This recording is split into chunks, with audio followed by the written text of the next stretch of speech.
And now, Mike's thoughts.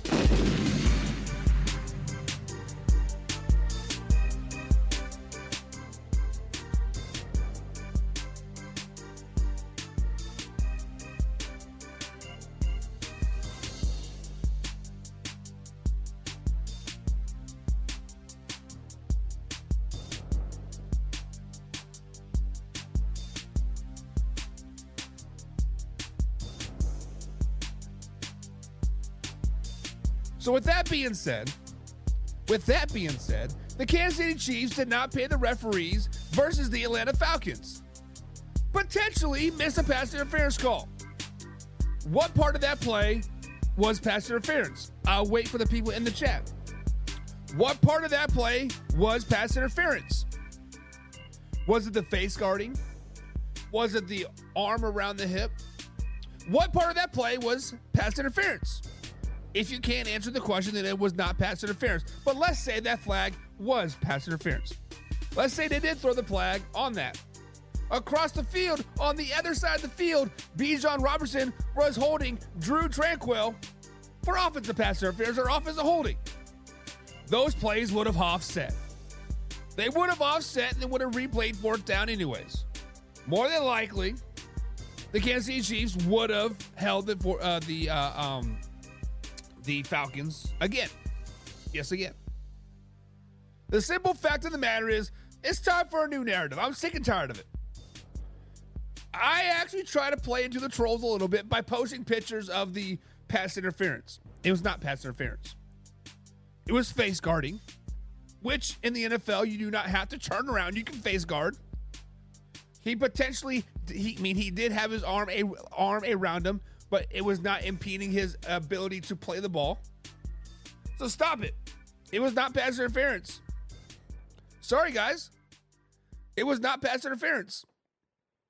New story. Cue that intro. Are you ready for the best damn NFL show on the planet? Man Hour Nation. Rise up. Yeah, hey, let's go. Hitting that gridiron, we going hard, we running the plays. You know the vibe, only the strong survive. Gotta keep your head in the game. Talking NFL, uncut, straight raw. Steady bringing that sauce. We about to take off. Get it hype, this man, our sport talk. Yeah, from the quarterback to the lineman. Everybody bringing heat. You don't really want to try them. Hey, who gon' win? It's a battle of the giants. This show is the flyest. Nobody can deny it. This is Man Hour. Sport Talk. Man Hour. Sport Talk. What team you reppin'? We keep it interesting. Who caught another down? Who got that interception? Let's go. This is Man Hour. Sport Talk. Man Hour. Sport Talk. What team you reppin'? We keep it interesting. Who caught another down? Who got that interception? Let's go. Let's go. What is up, Man Hour Nation? Michael Buckhouse here with the Man Hour, to manhourradio.com. Check out the merchandise page. Check out the blog section. But most importantly today, in the description below, there's a Discord. If you guys do not get Monday Night Football and you would like to watch Monday Night Football tonight, there's 2 games tonight. 2 games happening. We got both games streaming over there on our Discord. So click on the Discord. It is free to enter. Click on it. Let's grow the community. Let's grow the trustworthiness among everybody here and watch some NFL football tonight. But today here on Monday Edition, guys, we got Factor Crap. We've been trolling the old interwebs. We've been out there, and I'm going to put out a statement. We're going to determine whether it's a fact or if it's crap. We're going to talk about those Philadelphia Eagles. We're going to talk about the Miami Dolphins, the mighty Dolphins. We're going to talk about the Tennessee Titans and Will Levis, about how big of mistakes they have made today. And, of course, we got to talk about the real issue, the elephant in the room, and that is the Dallas Cowboys. Before we get too carried away, we got to welcome some people in the chat. Here we got the man, the myth, the legend herself, Miss Laura Hedricks in the chat. She says, Skull Nation all day long. Laura, your Skull Nation is playing good right now. They are 3-0. They're playing good. Sam Darnold is playing great right now. And on top of all that, Laura, you are first place right now in the week 3 NFL Pick'em. Week 3. So, Laura, I believe if the Jaguars get, or the Buffalo Bills versus the Jaguars, I think you have 547 yards total. If they get under 600 yards total, basically, you win today's game. You win You win an NFL jersey, Laura. You win it. But to be determined, to be determined, to be determined. We also got my man John in the house. John Pebbles is a pigskin pundit. He is a subscriber here. He clicked on the subscribe button below. He gets free man-hour urge. He gets he gets some random ass streams, and he gets a lot of stuff. He gets a lot of perks. He gets free entry to the NFL $2,000 pick'em each and every week here. But he says he was him humping him, blocking the ball from the receiver. That's how it was pass interference. So, John, I understand you are a Las Vegas Raiders fan. I understand you are a Detroit Lions fan as well. But you can face guard, John. In the NFL, you can face guard. Now, if you look back, you have to make a play on the ball. But if you look at him, you can face guard and just be like, oh, I'll stay free. You can do that. You can do that in the NFL. The only thing that could potentially have been a pass interference call was the old wrapping of the arm. That's the only thing that could have potentially have been a pass interference call, and the wrapping of the arm happened after he jumped in the air, so he was not impeding his catch. Pass interference, you have to impede the catch. You have to impede the catch. He did not impede the catch. And he says, I know you slept well from that incompetent ref in the red zone. Listen, that did not end the game. I believe the very next series, the Kansas City Chiefs went three and out. The Falcons came down, had it 4th and 6 inches. They decided to give a 7-yard handoff to Bijan Robinson, and he got tackled for a 5-yard loss. I mean, the Falcons had their opportunities. They had their opportunities. They just could not cash in. That's why the Kansas City Chiefs are champions, because they win in the face of adversity. Laura says last night's game was a good game. Did not like the end result, but hey, we can't win them all. You are correct, Laura. I believe last night was one of the most entertaining games of the weekend. Now, we did have the 49ers and Rams go into overtime. The 49ers had a 14-point lead going into the second half. The Rams came back and tied it up 24-all. Ultimately ended up kicking a game-winning field goal. The Detroit Lions and Arizona Cardinals went back and forth. The Dallas Cowboys made the Ravens game a little bit interesting as well. The Giants shocked the world, right, by beating the Browns, kind of thumping the Browns. But yeah, last night's game was very, very entertaining. I liked it. And Laura also says, I don't think I put yardage in there. Honestly, I think it should be disqualified. Laura, I'm pretty sure you did put yardage in it. I mean, I could be mistaken, but I thought you had 537 yards for total yardage, and the other person had 600 that you were tied with. You are tied with Will. Is it Will Shields? I think it is, or something like that. I'm not for sure. John says, don't get sidetracked. It was clearly a pass interference. It was not. It was not pass interference. So, guys, let me ask this question. Generalized question down here in the comments below. If you guys have not done so, hit the like button. Share this with a couple friends as well, because sharing is caring at the end of the day. But was that a pass interference call last night for the Kansas City Chiefs and the Atlanta Falcons in the red zone? Let me know. Frank is in the chat. Frank is on cloud 99. His Colts won. He says, hey. Actually, Frank says hi. Hi, Frank. How are you doing today? Frank, let's give Frank a round of applause. Thank you, Frank, for beating down Caleb Williams and the Chicago Bears. Thank you for sending the Battle of I-65. Send those little wannabe Hoosiers back to Indiana, or back to Chicago, where they belong. We don't want none of those non-Hoosiers trying to think in there they can own our 65, our inner 65. Get out of here. But what's up, Frank? Hope you're having a grand old day. Casey says, we talking about the Chiefs game? Regardless of the pass interference, the refs just plain sucked that game. Falcons did capitalize on a 50-ish yards from the from the refs gave them in the last 4 minutes of the game. I don't want to point any blame, because let's just be honest, the refs have bad games too.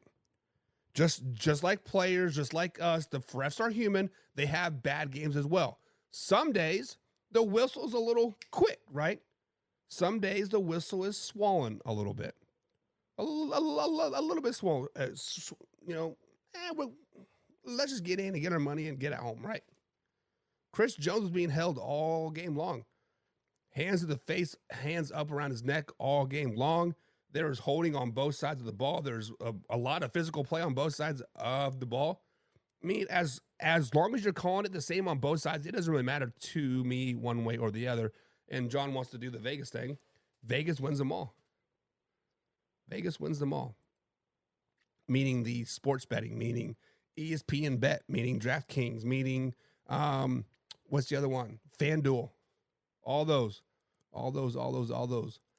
Casey says, they even said it in the broadcast. That ball was uncatchable. So if we're talking about the pass interference call, so the uncatchable rule is no longer a part of the NFL. Now, I believe it was mid 2000s, like 2010, 2011, that rule kind of went away, right? Because before you could battle, you could beat down the receiver if the ball was, quote, deemed uncatchable. But then we started seeing balls getting catched that we thought were uncatchable getting caught. For example, Odell Beckham Jr. catch, right? How about that interception from the Bengals guy from the Chiefs, right? Week 2. There are some amazing catches nowadays. You're like, that was uncatchable. How are you catching that? So the uncatchable rule is no longer a part of the NFL. It's been that way for at least 10 years, if not longer. So whether it was deemed uncatchable or not, if it's a pass interference call, it's a pass interference call. But it wasn't a pass interference. It was just face guarding. That's all it come down to. All it come down to. And John says, from Chris Collinsworth, come on. The minute you said Chris Collinsworth, my mind turned off.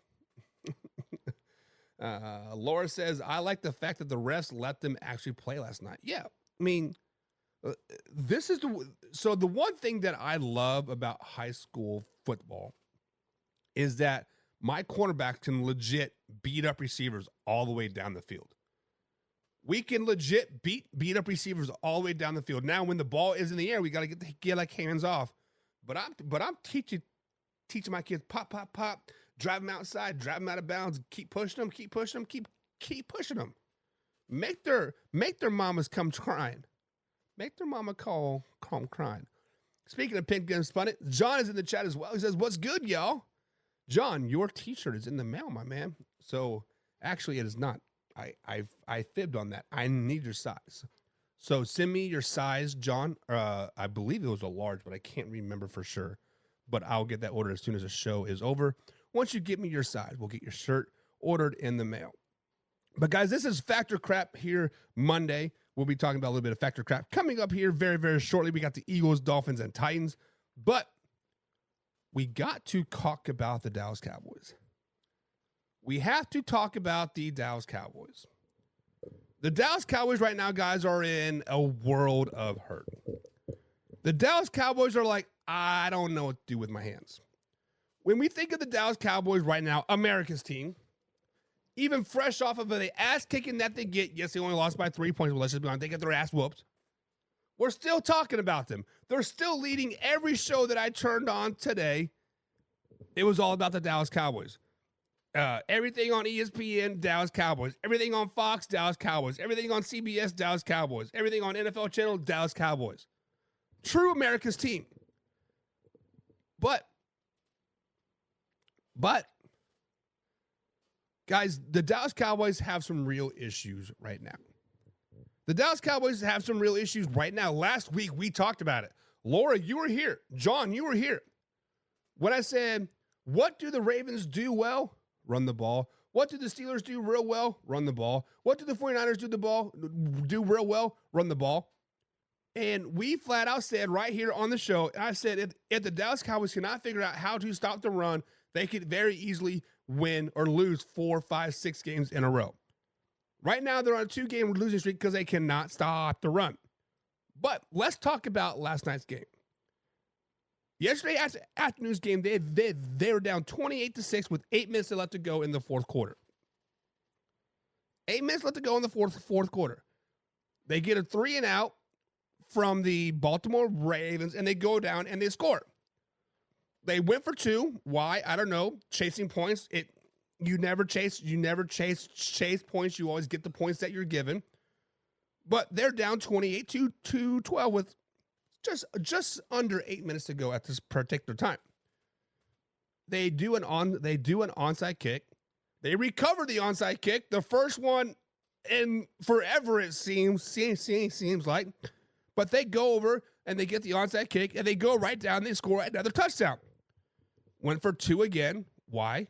Chasing points, I guess. But that puts them down 28-18. So at this particular point, guys, they have scored 12 unanswered points in boom, boom time. They have scored 12 points. The whole energy in the whole stadium has been lifted. The Baltimore Ravens are starting to deflate. The Dallas Cowboys are starting to inflate. And what do you see? You see CeeDee Lamb on the sideline pouting. Oh, man. On the two-point conversion, you see him waving his hands. I'm open. No, you're not. He was not open. He was covered very, very, very, very well. Like, throwing attention. Oh, man. Whatever. Digress from that. Dallas Cowboys tried another onside kick.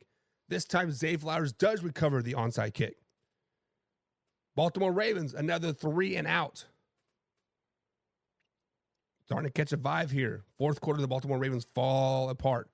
But long story short, the Dallas Cowboys go down, they score again. Go for another 2-point conversion, they fail yet again. They're down by 3, 28-25. The Baltimore Ravens ultimately end up getting a first down, ultimately sealing the win by letting Lamar Jackson keep the ball, not giving it to Derrick Henry. But we got to ask the question, what is the real issue in Dallas right now? When we look at the Dallas Cowboys, what is the real issue? Is it Dak Prescott? No.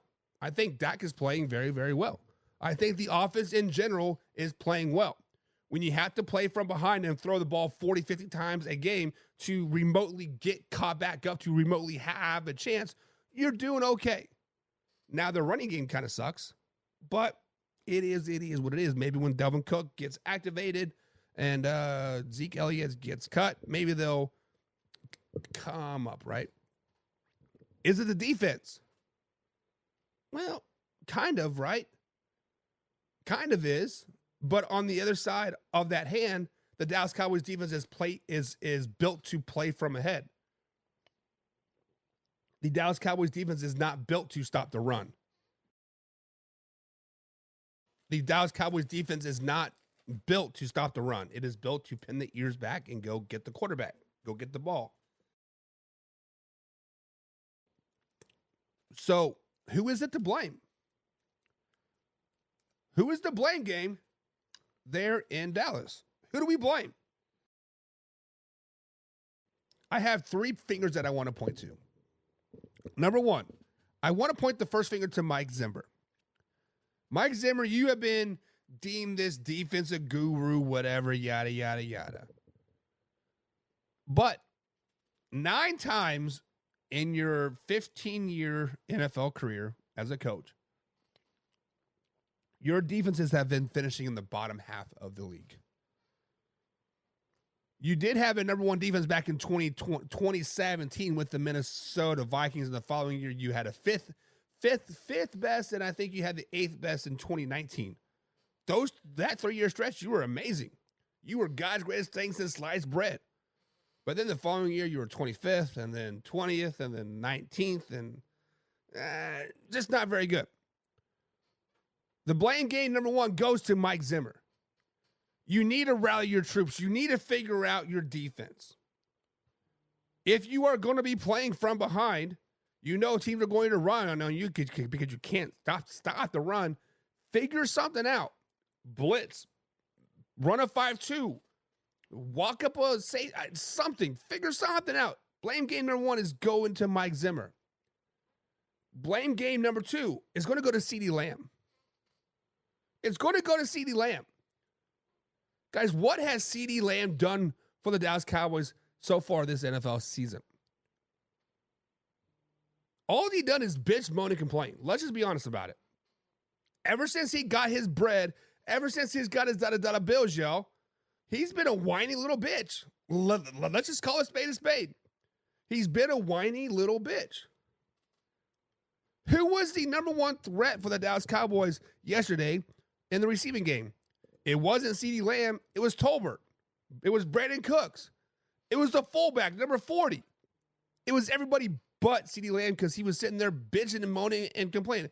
Give me the ball. Give me the ball. Give me the ball. Shut up. Shut up. And then pointing the blame at number 3 is Jerry Jones, honestly. Let's point the blame at Jerry Jones. He puts his team up on a pedestal year after year after year on a clumsy foundation, and the foundation finally just collapsed a little early this season. Normally it waits till week 16, but this year it just collapsed.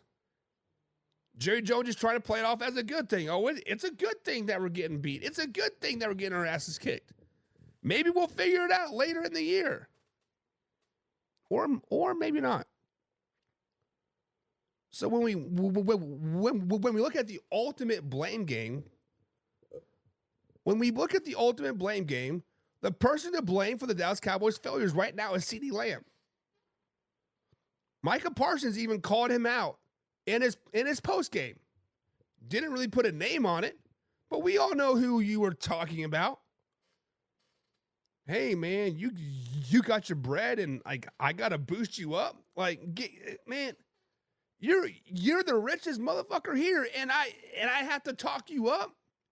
Get out of here, guys. The Dallas Cowboys locker room is divided right now 100%.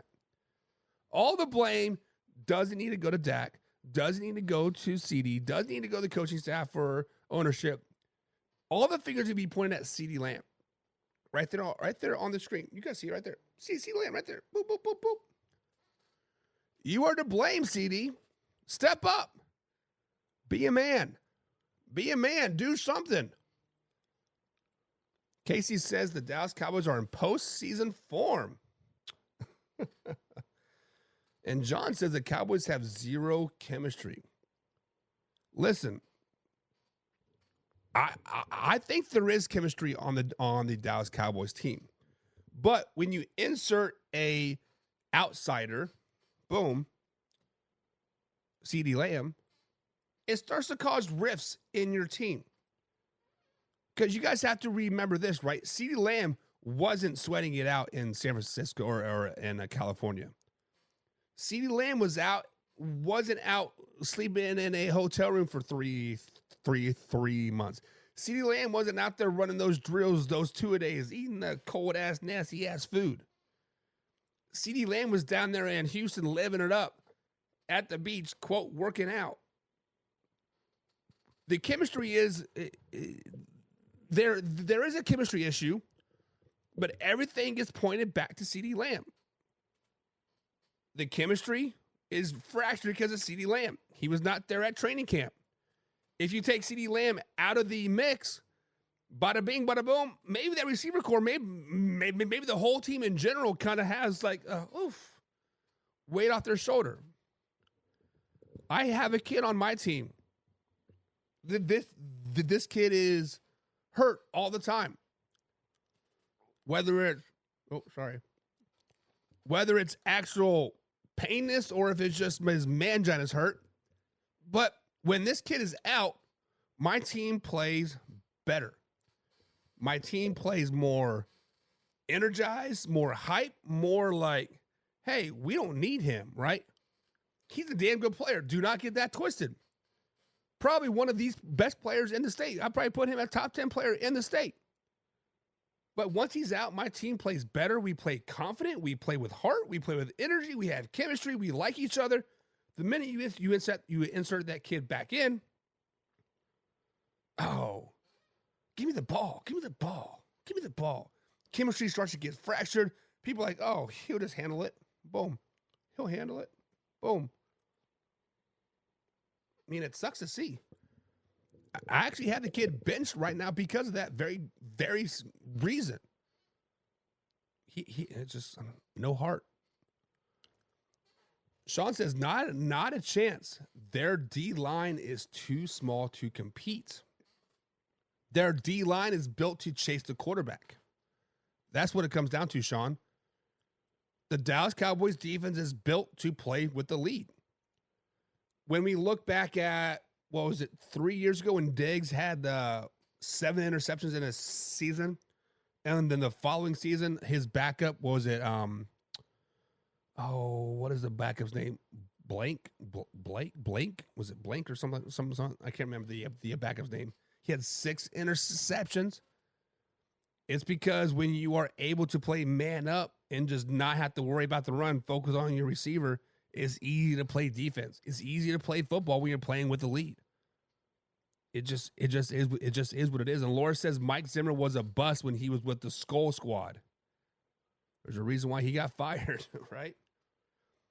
Casey says Lamb got paid and is no longer having the heart out there and then playing the victim. I would take it one step further. He knows he got paid. I think he feels like he doesn't have to work hard to be great anymore, right? We talked about this guys months ago, right? We've been throwing out examples all the time. The players that got paid, and then you never seen them or hear from them again, right? CeeDee Lamb could be the next great player that got paid, and you never hear from him do anything. And Carson Lang, what's up, Carson, my man? He says if the defense is designed to play from the lead, they aren't playing the lead as clearly as the offense. Yes and no. Yes and no. Right? It was the first play of the first drive of the game. The Baltimore Ravens drove right down the field, sliced through that defense like knife with a hot butter. Sometimes the defense just got to step up. Let's just be honest. Sometimes the defense has to step up. But on the flip side of this, guys, let's talk about the Baltimore Ravens. The Baltimore Ravens yet again had a 10 plus point lead. What, they're up, was it 28-6? 28-6 with 8 minutes left to go in the game, and they damn near gave the game away again. They damn near gave away the game again. If they would have done that again, it would have been their 8th time in the last 2 seasons that they gave up a 10-point lead or 10-plus point lead in the fourth quarter to lose a football game. Let me ask you guys something. Let's say the Baltimore Ravens did give away that game to the Dallas Cowboys in the fourth quarter. Let's say that Mike McCarthy is not chasing those points. He kicks the PAT, kicks the other PAT. Then they're only down, what was it? It would have been 27-20, or been 26. No, been 27-28. Going into that final PAT, you then at the point, do you go for the tie, or do you go for the win? Let's say he goes for the win and gets it. 29-28 is like as a score, and the Baltimore Ravens ultimately lose that game. Are we singing a different tune about the Dallas Cowboys then if they would have come and won that game? Are we singing a different tune like, hey, maybe the Dallas Cowboys aren't so bad, they just had a bad 3.5 first quarters? No, we're not. The Dallas Cowboys guys right now are a very, very bad team. The Dallas Cowboys right now are a very, very bad team. Whether it's chemistry, whether it's defense, whether it's coaching, whether it's all the above, the Dallas Cowboys are a bad team right now. They could be, if the Carolina Panthers were to come into Dallas, Texas right now, they will lose. If the Raiders were to come into town right now, they will lose. They might be the worst team in the NFL right now. Now, Thursday, luckily for them, they play on Thursday night at MetLife Stadium versus the New York Football Giants. Quick turnaround. But right now, guys, the Dallas Cowboys are just a very, very bad team. Laura says, when it comes to the Cowboys, I'm going to say there's always next year. Too soon, Laura. Too soon. John says that's the whole Cowboys organization. Whining and complaining little bitches.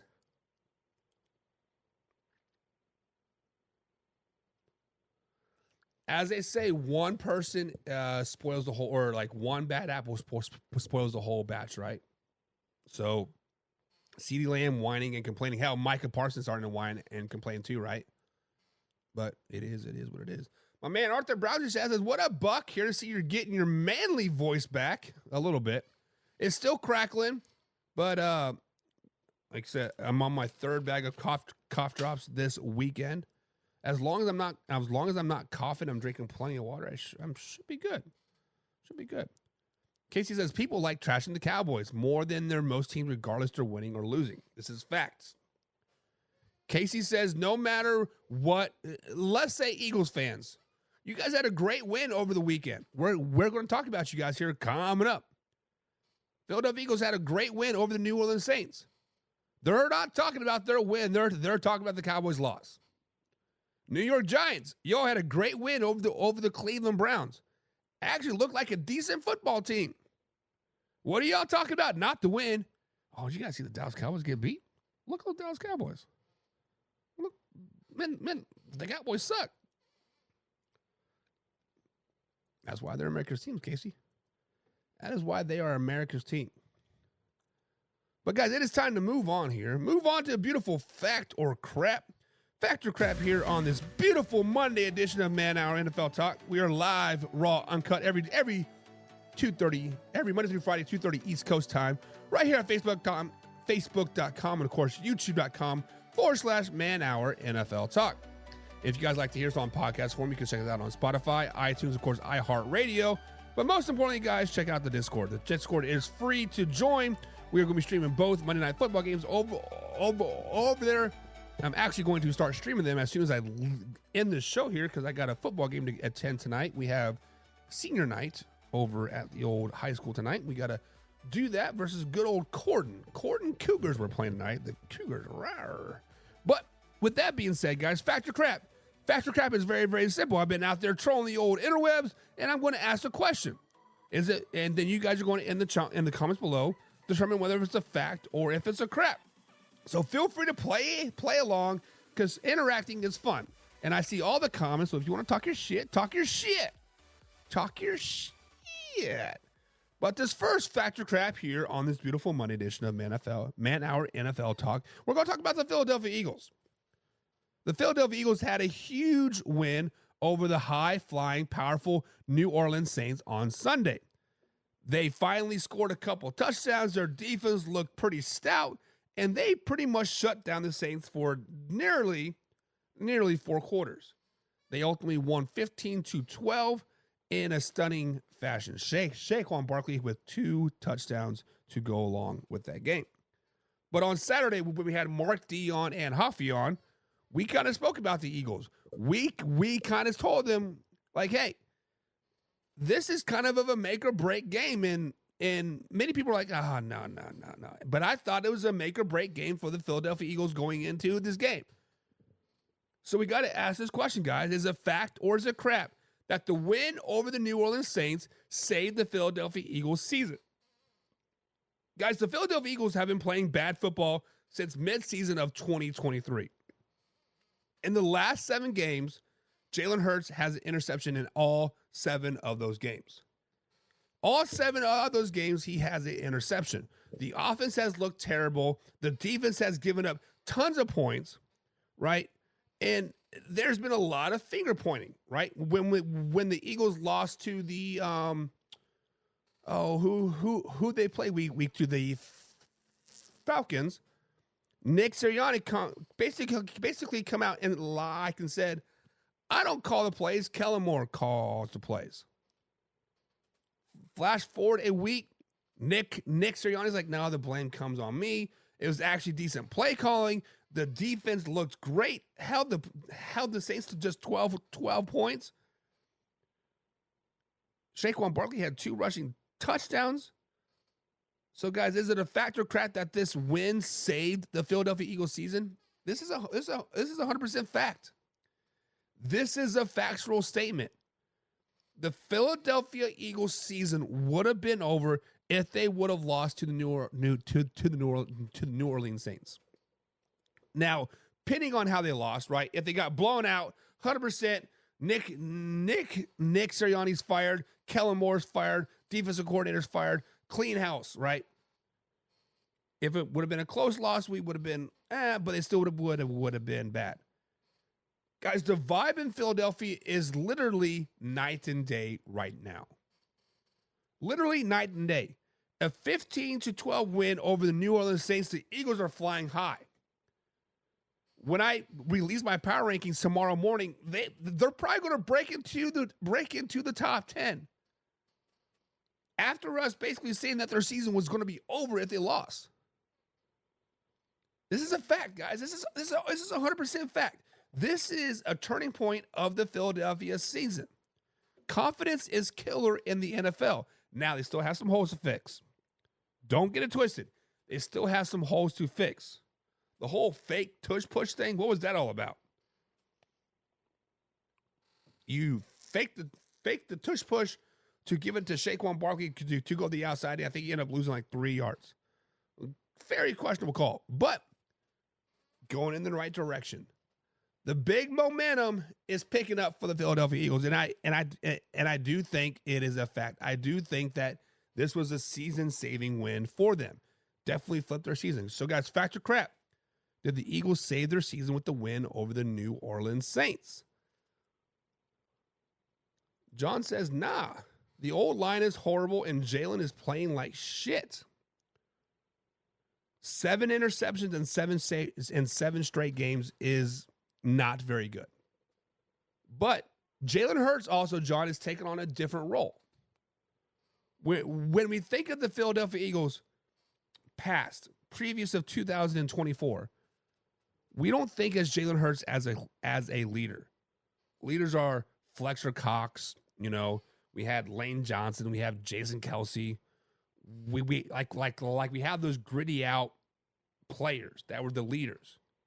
Jalen Hurts has kind of been forced into this leadership role, and I think that's what happened toward the end of the season. He was being forced into this leadership role. He wasn't there. Week 1, okay, maybe kind of there. Week 2, I'm not ready. Week 3, okay, it is my team. Now, when you're having to deal with leadership stuff and off the field stuff, it is hard to focus on the game. Now that leadership stuff for Jalen Hurts is starting to come a little bit easier, be the actual true leader of your NFL team, now I think his play is going to start to improve a little bit. Now I do think that the Eagles team organization is going to start to build that chemistry. Chemistry seems to be the key word of the of the day, and they're really going to, catapult. Now they do got a tough few games moving forward. They do play the Buccaneers at Tampa Bay, even though they lost that trap game to the Broncos on Sunday. That's going to be a good game. They play the Browns, Giants, and Bengals moving forward. They play 4 of their next games, 4 of the next 5 games on the road. Really perfect time for them to really build that chemistry and build together. Pepe's in the chat, says, "What up? Let's go Chiefs." Yes, sir. Yes, sir. And John says it's still over. They barely make the playoffs. What did the Giants do in 2012? They barely made the playoffs. They had to beat the Patriots week 17 to get into the playoffs. What they do? They run through the playoffs and they beat the Patriots in the Super Bowl. So, as long as a team makes it, as long as you made it, there's still a chance. I think the Eagles are a long way from over right now. Laura says, Eagles need to soar, but hey, I like that. They're not as good at the moment. Laura's a Vikings fan, so let's just put that out there. So, no. As long as any NFC team is bad in Laura's eyes, things are good. Pepe says, Saquon will need to continue to run the ball well, but the Eagles are a good team. The Eagles have a good core, right? I did not like what Jalen Carter was doing at the end of that game, running his mouth, right? he's going to get a welcome to the NFL moment probably next week. But he was running his mouth a lot towards the Honey Badger and the Saints fans in general. But as a passive Cowboys fan, I do agree with you, Pepe. I think the Eagles are a good team. I think this is a fact. I think this win saved their season. Casey says, I will say, let's see if they played the same next game or back doing what they're doing to week 1 and week 2. So basically, Casey says, slow it down, baby. Slow it down. Just because you beat the Saints one game, the sun shines on a dog's ass at least twice a day. Carson Lang, 2022, when he said that. So Casey says, slow it down. Let's see what they do against the Bucs. Let's see what they do against the Browns. Then we can see if it's saved their season. Then we can say, hey, this is the turning point of the season. But if they backtrack to what they did week 2, John says, old line is almost like the Bears. Do not wish that evil on anybody, Ricky Bobby. The Chicago Bears have the worst offensive line ever. Ever. When you look at offensive lines and you see bad, the Chicago Bears is definition. Was it Baker Mayfield that got sacked 7 times on Sunday and got hit 9 extra times on top of that? So the Bucs could be just as bad. But guys, factor crap. Did this win save the Philadelphia Eagles season? Next up here on the old factor crap, the Miami Dolphins. The Miami Dolphins are in a very turbulent place right now. Their starting quarterback is out due to a concussion. He is out for at least another week or two, presumably for the rest of the season. Skylar Thompson, the backup quarterback, goes down mid-second quarter, and the Miami Dolphins looked all but lost on Sunday, ultimately losing to the Seattle Seahawks 24-3. The defense looked flat. The team looked flat. Nothing was clicking for the Miami Dolphins on Sunday. They almost had that mid-season funk where you just forget to show up, except for it's not mid-season. It's week 3. So, guys, is it fact or is it crap that the Miami Dolphins season is officially over after the 2-game losing streak, losses to the Buffalo Bills and loss to the Seattle Seahawks on Sunday? When we look at the Miami Dolphins, guys, their defense looked terrible on Sunday. I'm not saying that the Seattle Seahawks are a bad team. I think they're a pretty good team. They might make some noise to a nice little playoff push. But the simple fact of the matter is the Miami Dolphins defense was ranked 4th in total defense going into week 3. What they do week 3, they allowed 289 passing yards to Geno Smith and Charbonnet. Is that how you say his name? Charbonnet. The backup running back for the Seattle Seahawks had 91 yards rushing. The Seahawks actually ultimately had 111 yards rushing. The defense looked flat. The defense looked lost. The defense looked terrible. The offense looked terrible.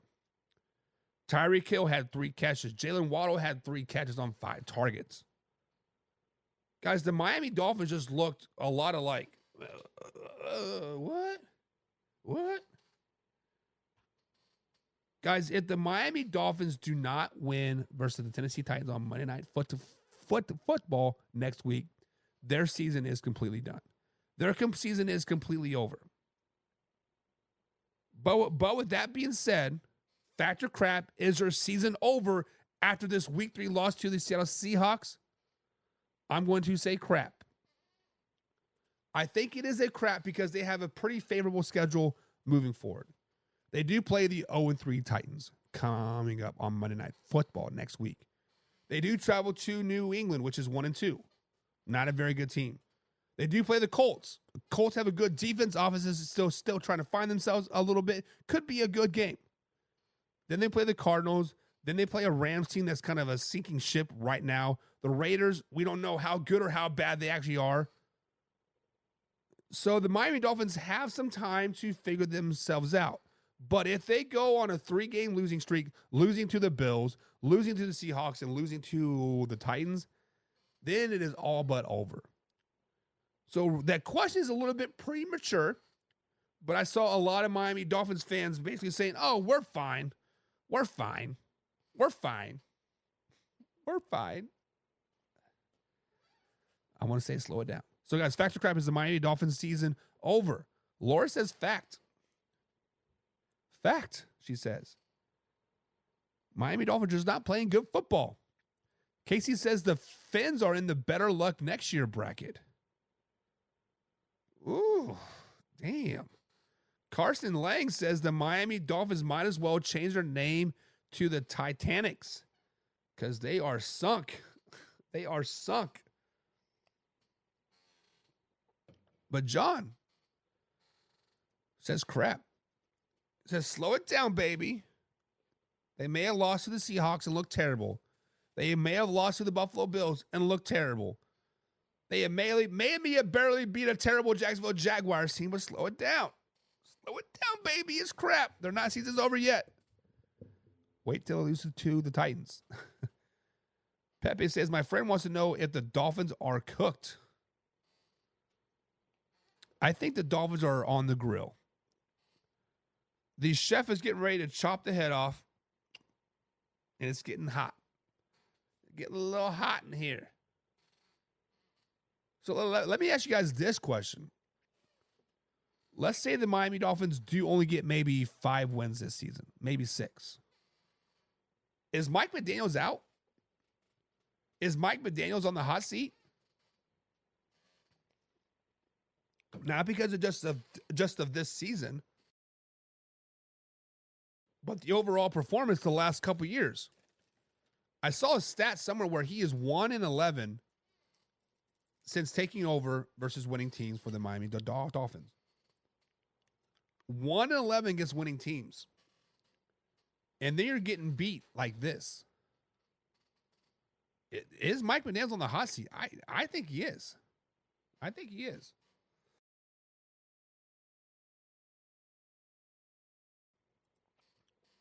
John says the Hawks are flying right now.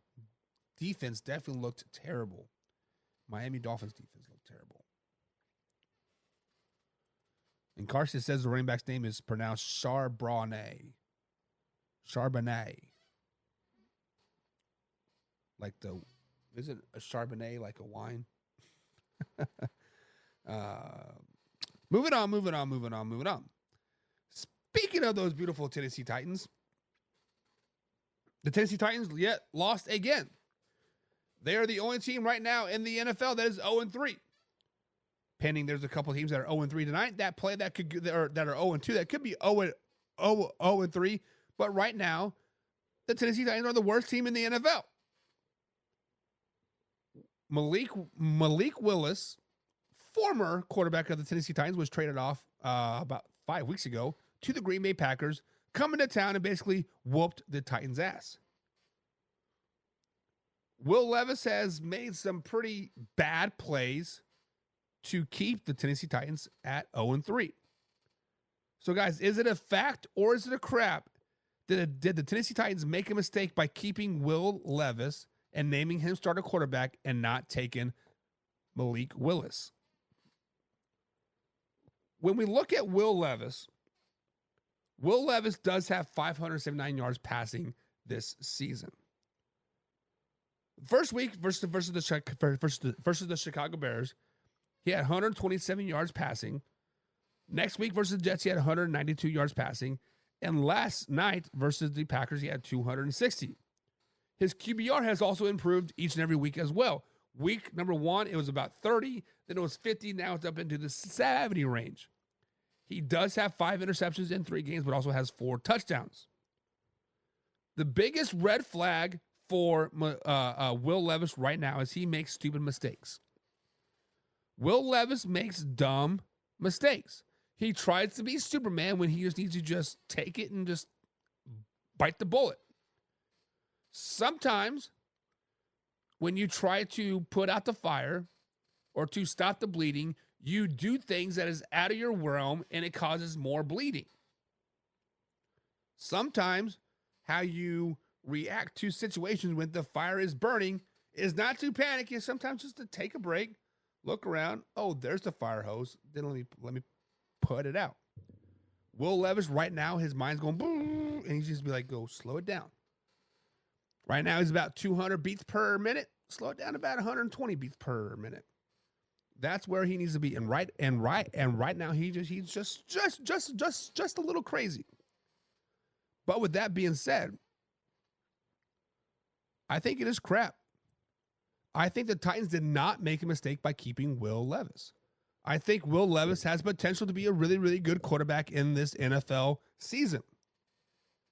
Because if you take back those two bad mistakes, one versus the Bears, where he threw the pick six when he tried to like underhand it while like he was getting sacked, and then the Superman play versus the Jets, which ultimately caused a fumble, I believe it was a scoop to score.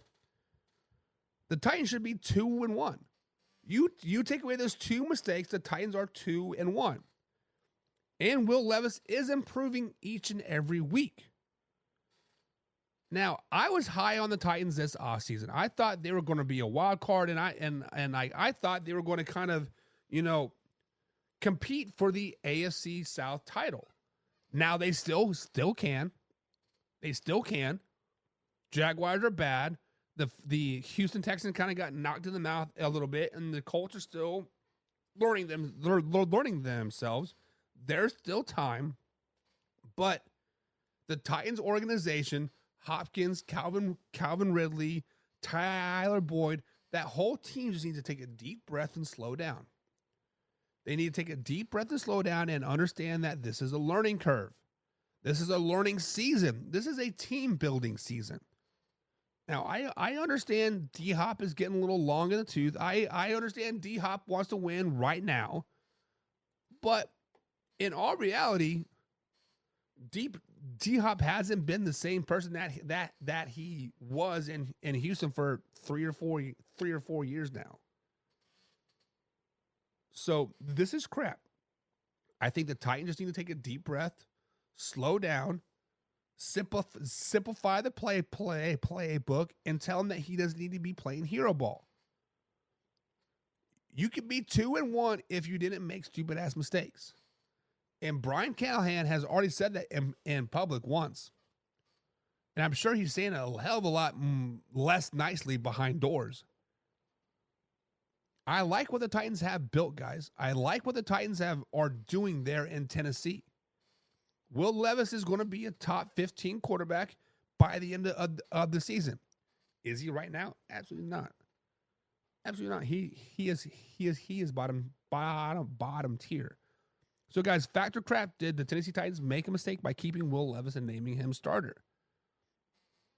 Carson Lang says the Titans will be 1-3 after next week. Titans play the it was a Monday night game, wasn't it? Yeah. So they're playing at Miami on Monday night football. It's tough to play in Miami.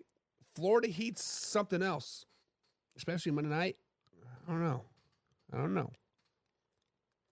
Titans will bring it back. Bring what back, John? Laura says poor Snead. Probably don't know what to do with a bad team. But the Titans aren't a bad team, though. I mean, if you realistically look at it, the Chicago Bears have a top 10 defense. The New York Jets have a top 5 defense. The Green Bay Packers have a top 10 defense. And he's getting better and better each week. So when he plays a bad defensive team like the Miami Dolphins, might be a little bit easier. Carson, you might be right. When you play a team like the New England Patriots or the Chargers or the Washington Commanders or the Jaguars or the Bengals, guys, the Titans could get hot and rattle off 6, 7, 8 wins in a row. It could happen. But John says crap. They made the right decision. And Laura says crap as well. Pepe's got the question of the day. He says, what happens first? Dolphins win a game or Tyreek gets into an altercation off the field? I think the Dolphins win a game first. Because as much as Tyreek Hill has that wannabe thug mentality, he is very much a Southern Alabama type of guy, right? I believe he went to Western Alabama Community College, a very, very tough school to play, right? He has been relatively keeps his nose clean off the field, mainly because he's trying to get laid way too much. He's got a lot of baby mamas floating around there. But the Miami Dolphins have an easier schedule the next few weeks, right? They play the Titans, they play the Patriots, they play the Cardinals, they play the Colts. All very, very winnable games. So I think the Dolphins win a game before Tyreek Hill gets into an altercation. But that thanks for the question there, Pepe. And Pepe says, since joining the Titans, Snead has a need for weed. Not wrong. Carson says, playing daytime in Miami is rough because of the way the stadium is built / laid out. Playing at night, the games are not as bad. And the problem is, Carson, is a 7:30 kickoff. So here on the East Coast, the sun is still up to about 9 o'clock at night still, 8:30-ish.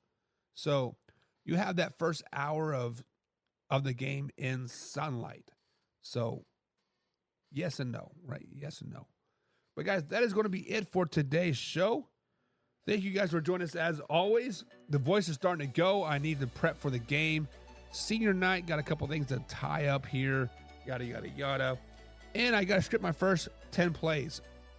I got a bubble screen left, bubble screen right, middle screen, and then fly. What do you guys think? Screen, fly? Is it going to work? One of those symbols this, a little bit of this. We'll see. But guys, as always, thank you for joining me. Be here tomorrow. We will talk about the Monday Night Football games. We should talk about those games here real quick. Let's see, who do you guys got tonight? Tonight's matchup, we have the Jacksonville Jaguars at the Buffalo Bills. This is a 7:30 kickoff here on ESPN. You can stream it on our Discord if you do not get ESPN. Check it out. I'm taking the Buffalo Bills. I think Josh Allen is much too powerful for the Jacksonville Jaguars. And I think that young receiving core is starting to come around a little bit. Then we have the Commanders taking on the Cincinnati Bengals. The Commanders are starting to find the red zone. They have not found the end zone, but the Bengals are 0-3 right now, and they potentially got a long season ahead of them. I don't see them losing back-to-back home games. So I'm taking the Bills Mafia, and I'm taking Rule of the Jungle. So Bills and Bengals I got tonight. Who do you guys got? Pre-event for defense, Carson? No, absolutely not. I'm running chaos all night long. I run a 4-2-5. I'm bringing the jackbacker all night long. Going to punish those people. But who do you guys got tonight? We got Bills, Bengals, and Bengals. I like it. So Laura's got Bengals and Bills. Carson's got Bengals and Bills as well. I'm taking the Bengals and Bills as well. Hoffy has the Bengals and Bills. And, of course, Combs has Bengals and Bills as well. Looks like got pretty much sweep across the board. But until again, guys, see you tomorrow, 2:30 East Coast time. We out.